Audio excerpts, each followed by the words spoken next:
네, 지난 시간에 평범한 것이 도라고 이야기했었죠. 제일 평범한 것이 제일 높다.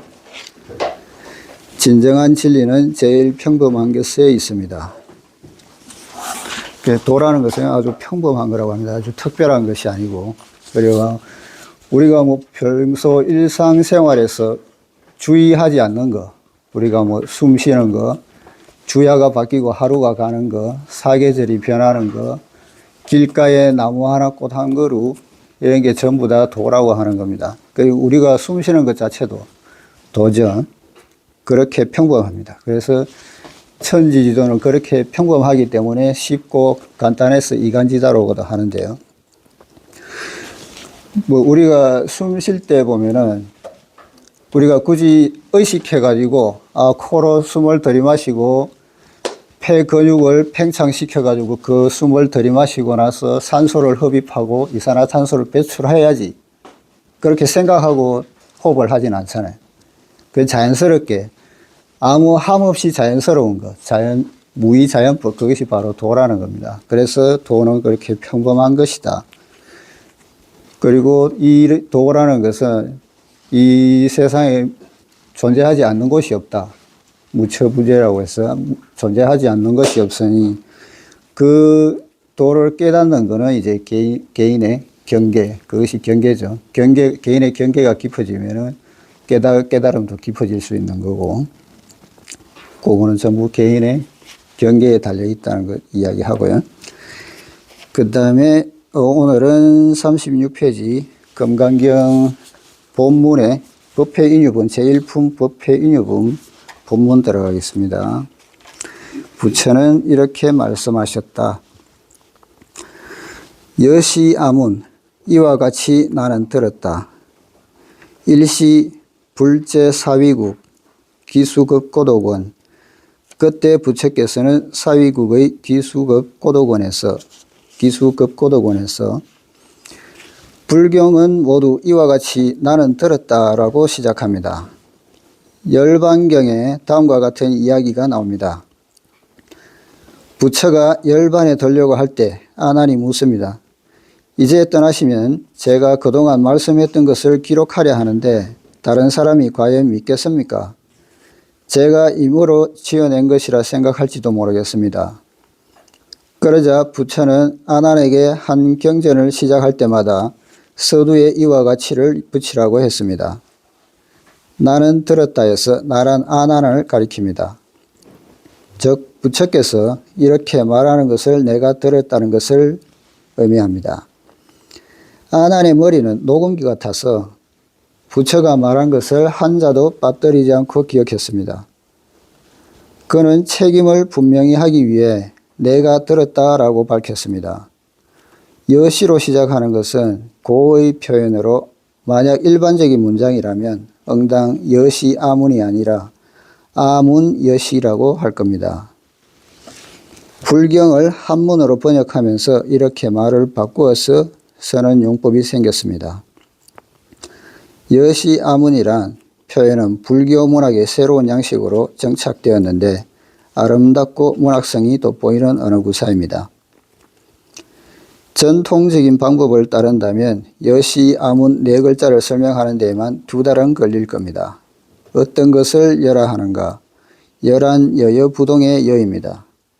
여여부동이란 어떤 것인가? 여여부동이란 불법의 경계입니다. 이런 식입니다. 이렇게 끝없이 계속됩니다. 우리는 여기서 주제에서 멀리 벗어나지 않기로 합니다.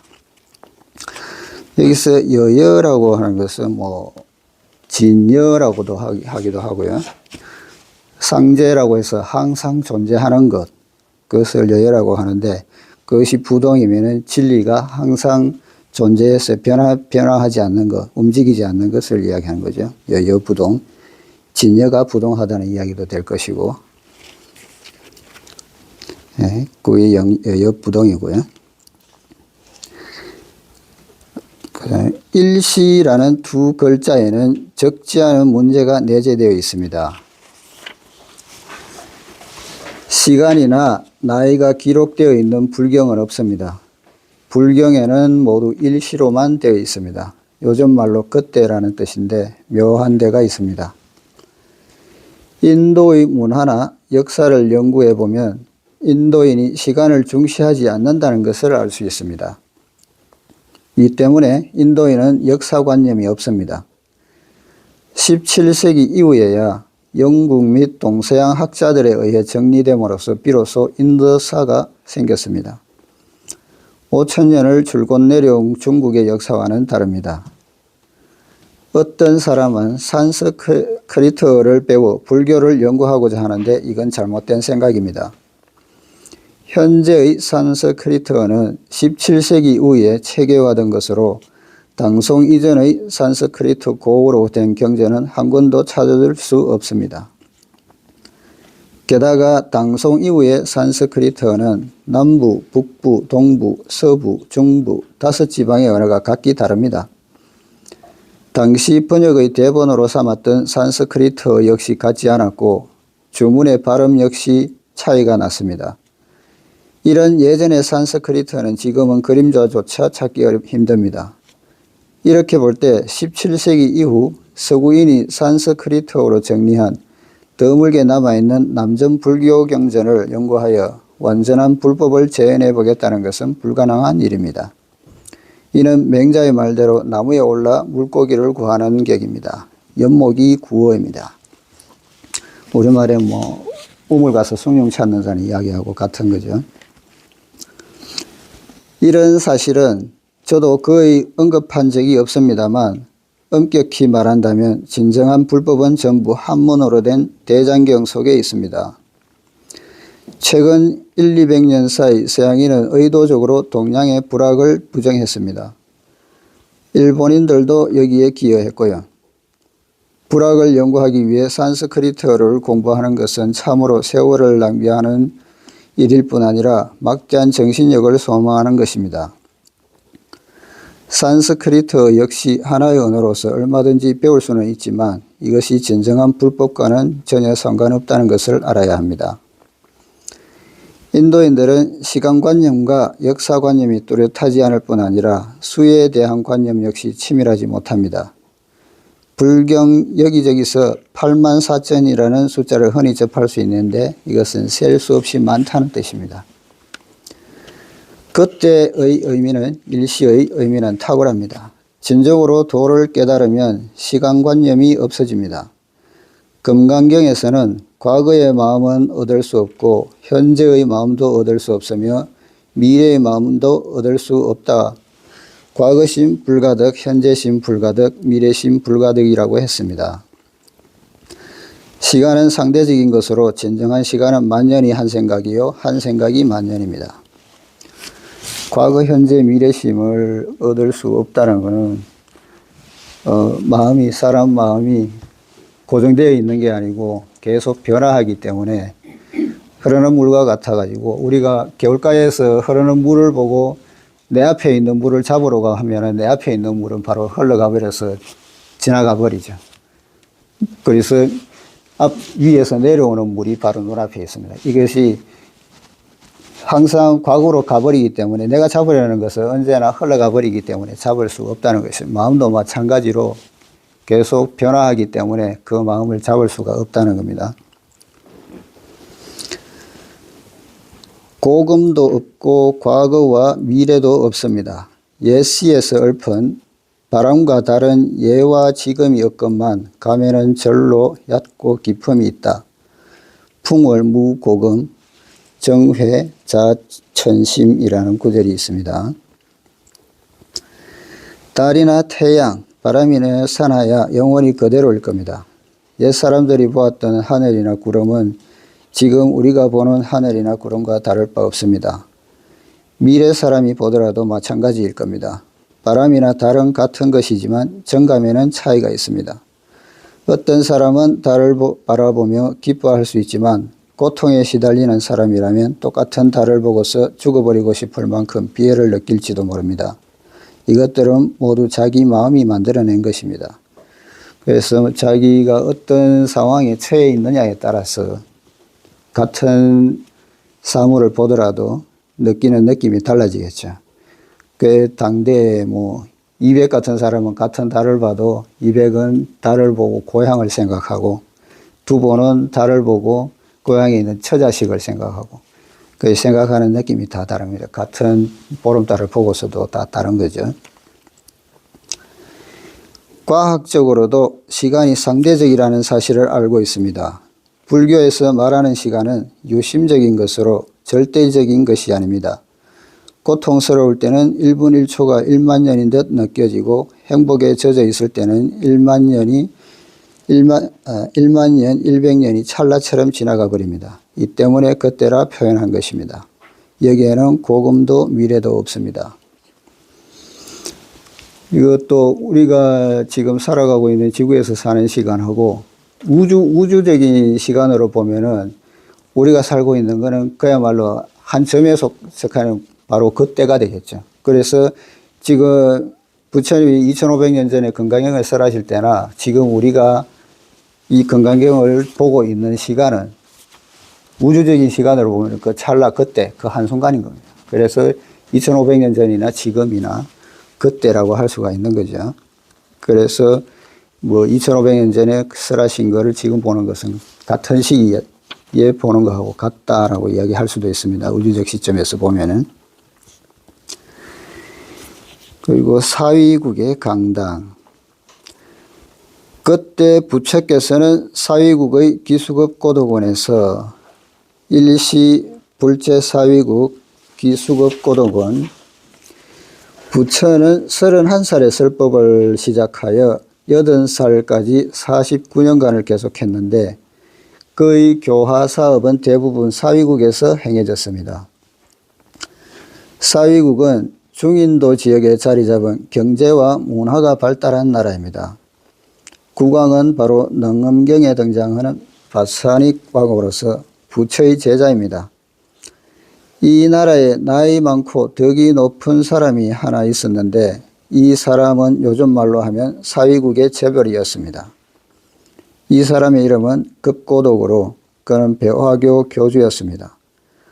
하루는 그가 아이들을 보러 바사닉 성에 가다가 우연히 부처를 만나 믿고 따르게 되었습니다. 그는 부처에게 바사닉 성으로 가서 설법해 줄 것을 요청했습니다. 그리고 바사닉 성에 부처를 위해 강당 하나를 지어주기로 했습니다. 부처는 인연이 있으니 강당이 다 지어지면 곧 가겠다고 했습니다.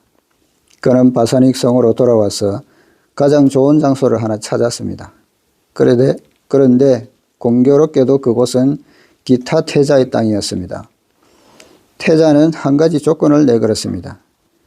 만약 황금으로 만든 나뭇잎을 깔아 80경 대지를 덮을 수 있다면 그에게 땅을 팔겠다는 것입니다. 급고덕은 보시를 잘 하는 사람이었습니다. 이 어려운 사람이 찾아오면 언제나 도와주며 좋은 일만 하는 사람이었습니다. 이 때문에 고독한 자에게 나누어 준다. 급고독이라는 뜻의 이름이 붙게 된 것입니다. 급자가 줄급자죠. 고독한 사람에게 나누어 준다. 그는 금으로 만든 잎을 80경 대지 위에 깔기 시작했습니다. 이렇게 반쯤 깔았을 무렵 어떤 사람이 태자에게 상황을 보고했습니다. 태자는 급고독에게 왜 그렇게 하느냐고 물었습니다. 급고독이 말하기를 그분은 진짜 부처님입니다. 진정한 성인이십니다. 라고 했습니다. 그러자 태자가 말했습니다. 저는 선생의 말을 믿습니다. 황금을 깔 필요 없습니다. 우리 두 사람이 함께 강당을 건립합시다. 이렇게 해서 강당은 두 사람의 이름을 따서 기수급고덕원이라 명명된 것입니다. 능엄경 또한 이곳에서 행해진 설법입니다. 이후 이 원림은 대강당으로서의 부처의 설법은 대부분 여기서 이루어집니다. 여대비구 중 1250인구, 비구 1250명과 함께 계셨다. 매 불경마다 이 두 구절이 따라 다닙니다. 부처가 설법할 때 청중은 과연 모두 출가한 성녀들 뿐이었을까요? 이 구절에서는 단지 성녀만 말할 뿐 거사가 몇 명이고 남자가 몇 명이며 여자가 몇 명인지는 말하지 않습니다. 어떤 불경에서 부처가 설법할 때는 철용 8부가 억만이라 하여 헤아릴 수 없이 많았다고 기록하고 있습니다. 철용 8부는 천인과 용, 그 다음에 야차, 건달바, 아수라, 가루라, 긴나라, 마후라가를 이야기를 합니다. 불법을 수호하는 8부 천인이고요. 대부분의 설법에는 언제나 1250명이 고정 청중으로 등장합니다. 이들은 모두 부처의 제자로서 부처가 어디로 가든 따라다닙니다. 말하자면 부처의 제자요 기본적인 대우로서 모두 출가인들입니다. 그래서 이 1250인을 부처님을 항상 따라다닌다고 해가지고 상수중이라고 합니다.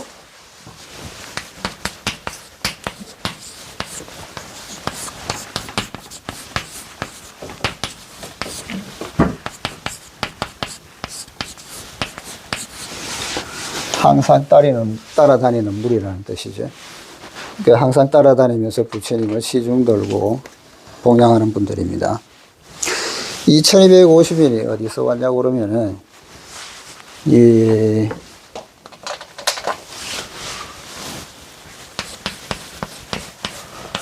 50인 중이 있고,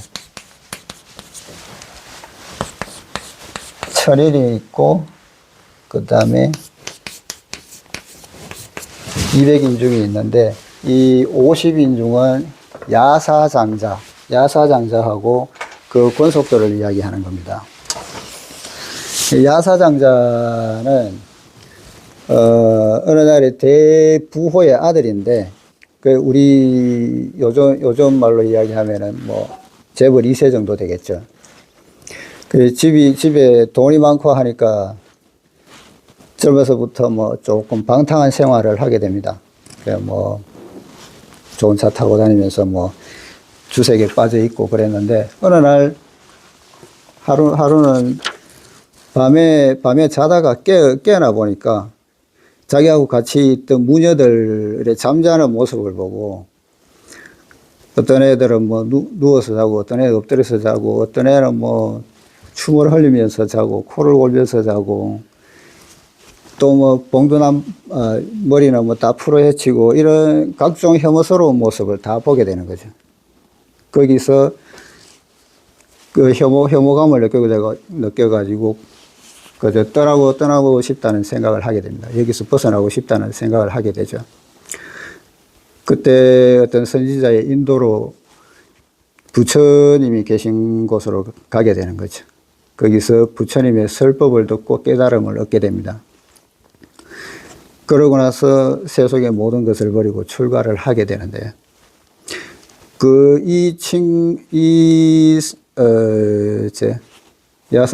야사장자죠. 어려서부터 친구들이 있어요. 그에 따르는 무리들이 있었죠. 뭐 재벌 2세니까 또 끼리끼리 모인다고 따르는 무리 50인도 대부분 뭐 부잣집의 자제들이었고, 그 사람들이 어릴 때부터 봐왔던 이 야사장자가 그렇게 똑똑하고 말도 잘하고 뭐 잘 나가던 친구였는데, 부처님을 만나서 어떤 설법을 듣고 출가를 한다고 그러니까, 그렇다면 이 부처님이라는 사람은 대단한 분이시겠다 생각을 하고 같이 따라 나서게 됩니다. 그래서 야사장자와 같이 따라 나서면서 이 50인 대중이 부처님을 따르게 되는 거죠. 그래서 이게 50인 상수중이고요. 그리고 천인이라는 거는 가섭 사명제라고 있습니다. 우르빈나 가섭, 가야 가섭, 그리고 나제 가섭 사명제인데요. 거기서 제일 큰 형이 이제 우르빈나 가섭인데, 이 사람은 배화교의 바라문이었습니다. 그 수행도 깊고 나이도 많을 뿐만 아니라 수행도 깊고 선정에도 능한 사람이었어요. 선정에 드는 것도 능한 사람이었는데, 그 사람 밑에 500명의 제자가 있었고, 그 동생들 각각 가야가섭하고 나제가섭도 각각 250명씩 그 제자가 있었어요. 근데 이제 부처님이 성불을 하고 난 뒤에 교화를 위해서 외도를 항복시키기 위해서 외도에서 가장 잘 유명한 잘 나가는 사람을 찾았겠죠. 항복시켜야 되니까. 근데 그때 이 우르빈나 가습이 외도에서는 제일 뭐 나이도 많을 뿐만 아니라 수행도 깊고 또 나라에서 국사가 되어가지고 존중을 받고 있었거든요. 그래서 한날은 부처님이 이제 우르빈나 가습을 찾아가게 됩니다. 근데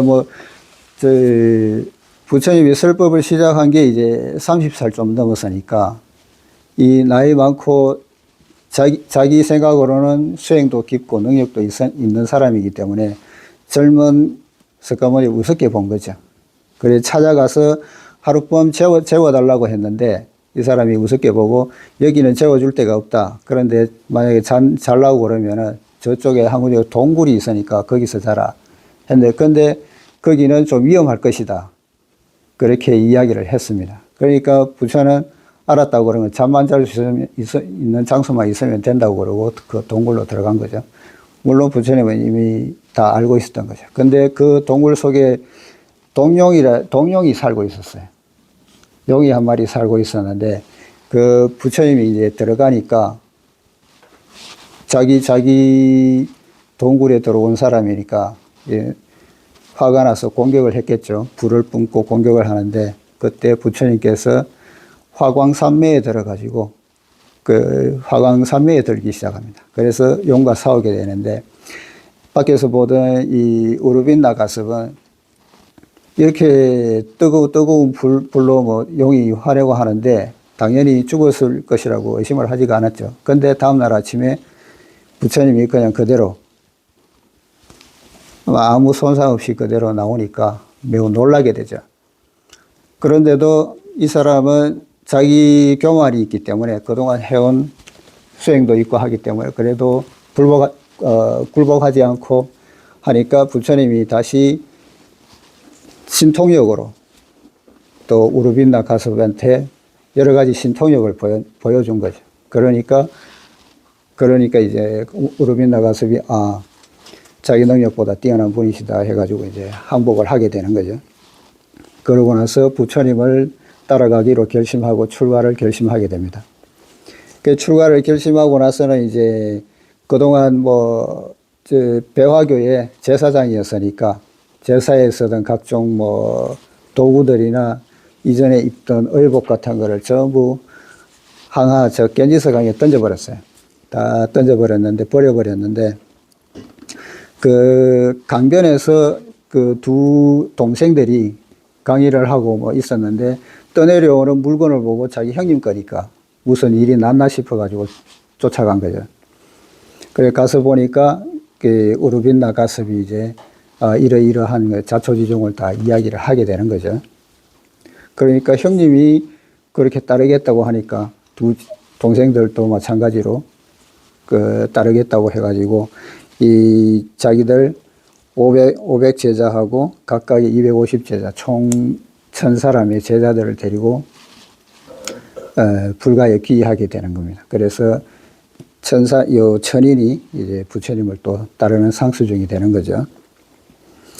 그리고 200명이 있는데 200명은 이제 사리불하고 대목건년 이 사람들이 데리고 오는 권속들인데 일설에 의하면은 사리자하고 대목건년은 같은 날 태어났답니다.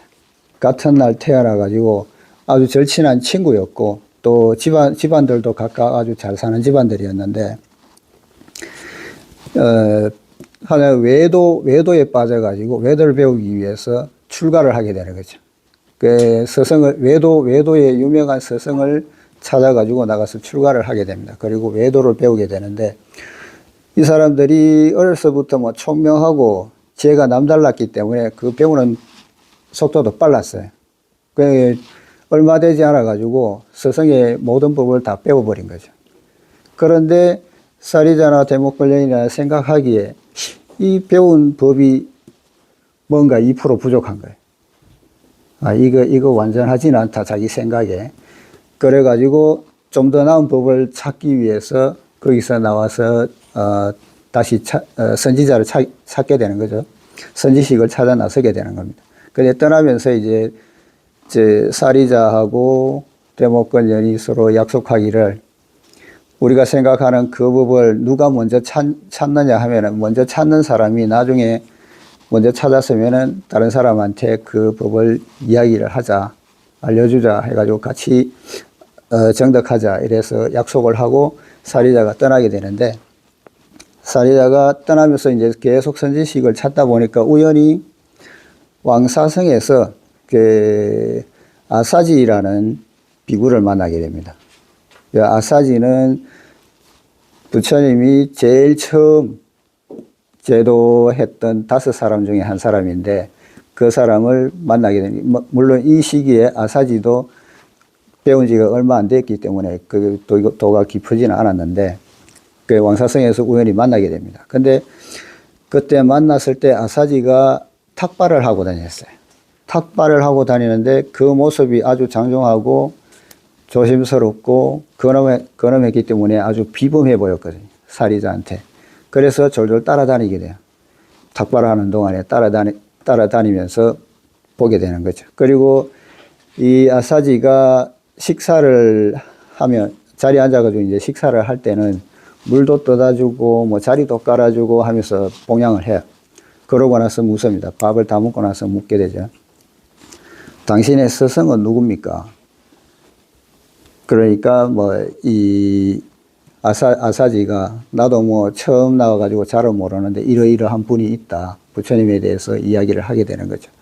이러이러한 분이 있다고 하니까 그러면은 그분이 어디 계시냐. 그래서 아사지가 어느 곳에 있다 해서 바로 사리불이 그쪽으로 찾아가게 되는데 그 찾아갈 때 이제 먼저 약속했으니까 저기 대목건전하고 약속했으니까 대목건전을 찾아가 가지고 이러이러한 사람이 있다 하더라.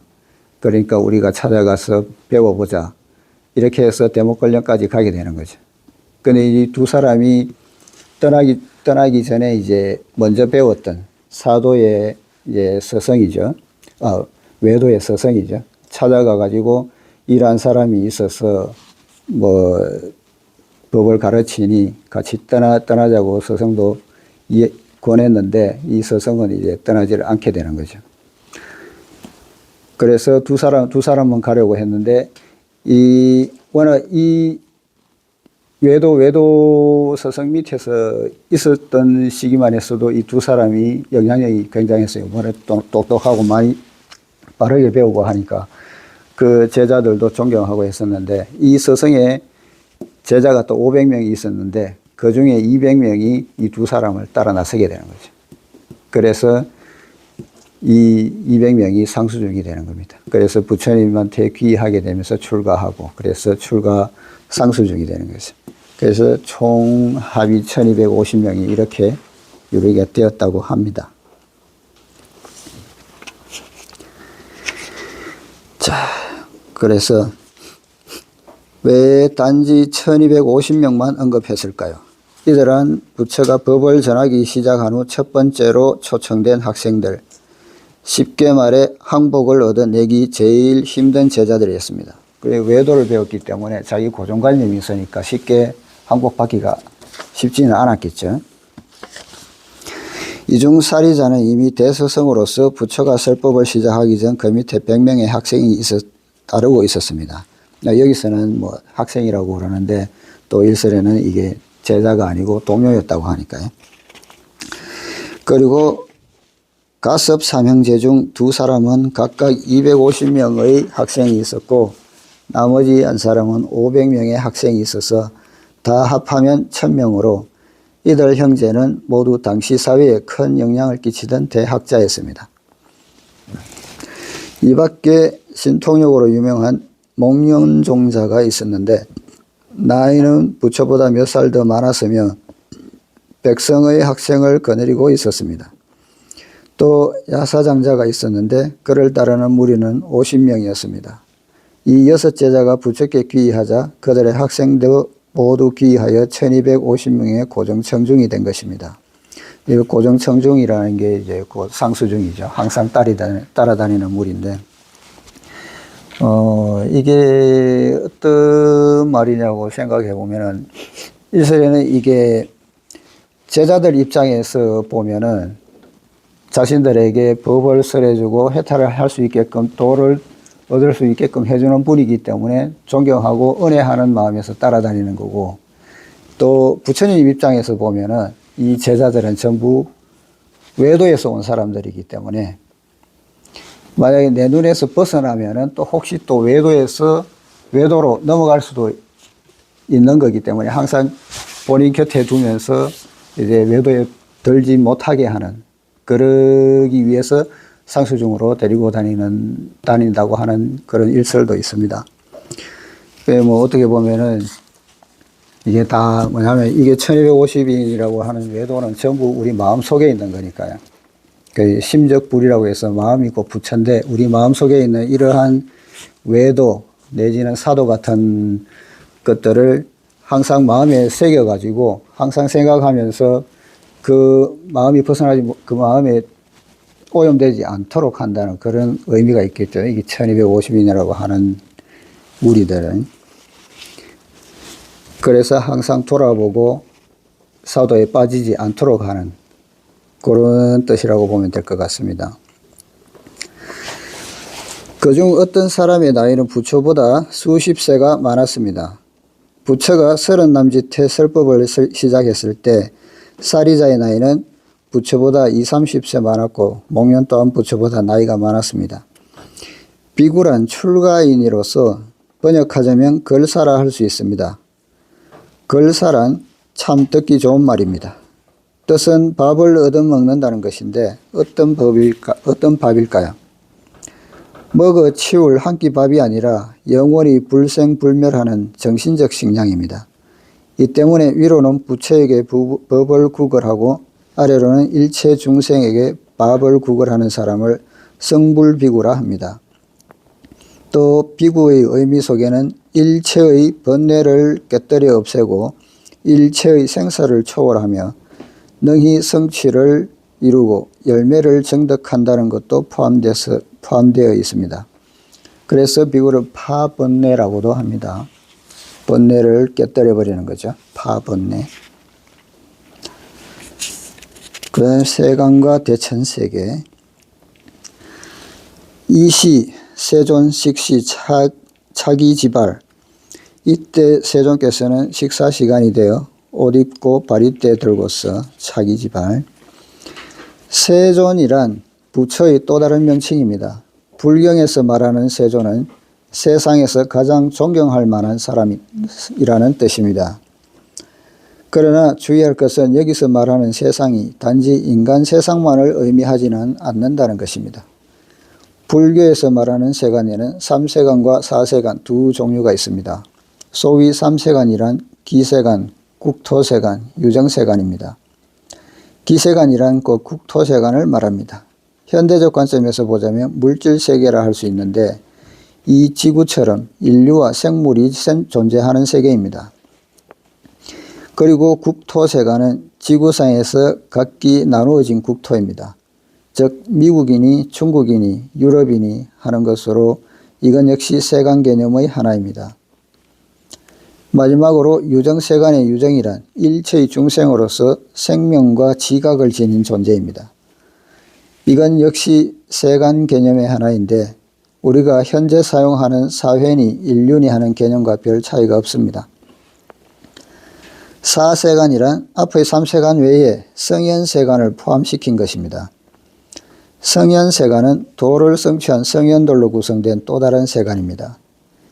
예를 들면 아미타불의 서방극락세계가 바로 성현세간입니다. 다른 종교에서 천당이라 말하는 것도 성현 또는 착한 사람들이 거주하는 또 다른 세간이라 할 수 있습니다. 불교에서는 또 정토와 예토 개념이 있습니다. 우리 이 사바세계가 곧 예토요, 아미타불의 서방 극락세계가 곧 정토입니다. 깨끗한 세계와 더러울 예자죠. 때가 묻어있는 세계, 예토. 이처럼 토에는 두 가지 상이한 개념이 있는데 하나는 항시 고요하고 빛나는 토로서 이 토는 더 이상 토지나 물질이 아닙니다. 이 경계에서는 영원히 즐겁고 청정하며 정멸합니다. 다른 하나는 우리 이 세간으로서 범인과 성인이 동거하는 곳입니다. 불경에서 말하는 세계란 우리 이 세계뿐 아니라 지구를 초월한 모든 범위의 세간을 포함한 것입니다. 또 하나 알아야 할 것은 석가모니불이 삼천대천세계의 부처라는 사실입니다. 초학자 여러분을 위해 설명을 좀 해볼까 합니다. 제가 어렸을 때 어떤 이가 세상에서 제일 허풍센 사람이 누구냐고 물었던 적이 있습니다. 제가 모른다고 하니까 그 사람은 바로 석가모니불이라고 했습니다. 석가모니불이 말하는 삼천대천세계는 너무도 엄청나고 황당해 아무도 그의 허풍을 당할 자가 없다는 겁니다. 삼천대천세계는 정말로 엄청난 세계입니다. 당시 저는 어렸던 탓에 그 사람의 말을 듣고 그냥 웃어 넘겼습니다. 그렇지만 오늘에 와서 석가모니불의 주장은 훨씬 설득력을 더해가고 있습니다. 그의 신통력은 정말 대단합니다. 그는 태양계를 하나의 보통 세계라 생각했는데 하나의 세계에는 태양과 달 그리고 9개의 행성이 있습니다. 과거의 물리학이나 천문학에서는 태양을 항성이라 생각했지만 지금은 달라졌습니다. 아직 과학적으로 정론은 없는 상태이나 적어도 더 이상 태양을 항성이라 단정짓지는 않습니다. 태양계에서 지구는 크기도 아주 작고 수명 역시 매우 작은 편입니다. 부처는 지구상에 사는 사람의 수명은 60세에서 100세 정도로 말합니다. 이 세계에서는 한 번의 밤낮이 하루이지만 달의 표면에서는 반달이 낮이고 반달이 밤이라 합니다. 현대 이르러 사람들이 우주 공간에 직접 발을 디뎌보고 나서야 부처가 2000여 년 전에 말한 내용이 사실임을 알 수 있습니다. 부처는 제자들에게 말합니다. 이 허공 중에 태양계와 같이 많은 행성을 거느린 세계가 마치 겐지스강의 모래만큼이나 무수히 많다고요. 1000개의 태양계를 합쳐 하나의 소천세계라 하고 1000개의 소천세계를 중천세계라 하며 다시 1000개의 중천세계를 합쳐 대천세계라 합니다. 부처는 이 허공 중에 3000개의 대천세계가 있다고 했습니다. 그러나 실제로는 3000개에 그치지 않으며 알 수도 없고 셀 수도 없이 무한하다고 했습니다. 이런 설법을 예전에는 그대로 믿는 사람이 없었습니다. 물론 예전에는 보지 못했으니까 그런데 요즘은 뭐 나사에서 찍은 우주 사진만 봐도 알 수가 있죠. 엄청나게 넓고 많은 거를. 밥 먹고 옷 입는 것. 부처의 계율에 이런 것이 있습니다. 즉 물을 한 잔 마실 때에도 오늘은 여기까지 하겠습니다. 시간상 여기까지 해야 될 것 같습니다. 고생하셨습니다.